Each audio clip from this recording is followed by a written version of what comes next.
दर्शकों, आज विजयदशमी है और कहते हैं ना कि दशहरा एक उम्मीद जगाता है, बुराई के अंत की याद दिलाता है। जो चलता है सच्चाई और अच्छाई की राह पर वो विजय का प्रतीक बन जाता है।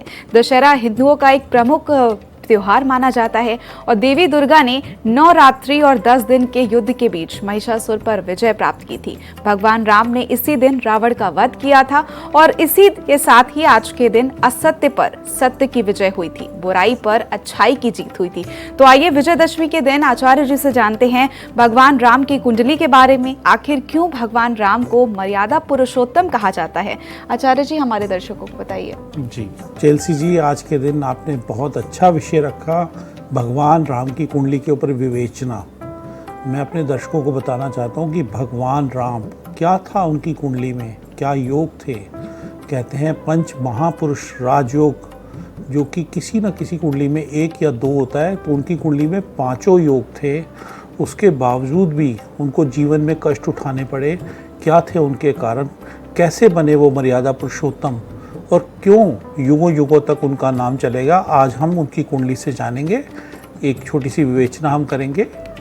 भगवान राम की कुंडली कर्क लगन की है और कर्क ही उनकी राशि है, क्योंकि लगन में ही चंद्रमा विराजमान है। भगवान राम का जन्म पुनर्वसु नक्षत्र के चतुर्थ चरण में हुआ था। लग्नेश चंद्रमा स्वराशि हैं, जो षष्ठेश और नमेश गुरु के साथ विराजमान हैं। खास बात यह है कि कुंडली के चारों अलग अलग केंद्रों में गुरु, शनि, मंगल और सूर्य उच्च के होकर विराजमान हैं। इसके अलावा सबसे बली त्रिकोण यानी नवम भाव में शुक्र उच्च के होकर विराजमान हैं। कुंडली में बनने वाले योग क्या क्या हैं? लगन में बली गजकेसरी राजयोग है। इसके अलावा कुंडली में हंस राजयोग, रुचक राजयोग, शश राजयोग, भद्र राजयोग और मालव्य राजयोग। उसके बावजूद भी उन्हें दुख उठाने पड़े। लगन पर 2 उच्च के पाप ग्रह मंगल और शनि की दृष्टि होने के कारण प्रबल राजभंग योग भी बन गया। इसके अलावा लगन में विराजमान गुरु कुंडली के षष्ठेश भी हैं, इसलिए भगवान राम को हर मोड़ पर मुश्किलों का सामना करना पड़ा। वे जीवन में संघर्षों से जूझते रहे।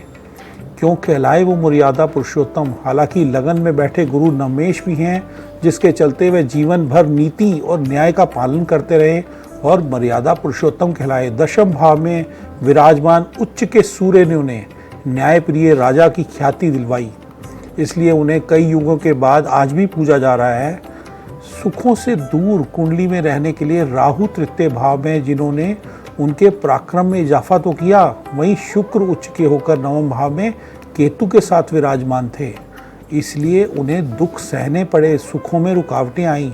शुक्र के राहु केतु अक्ष पर स्थित होने के कारण सांसारिक सुख ज़्यादातर जीवन काल वे उससे दूर ही रहे।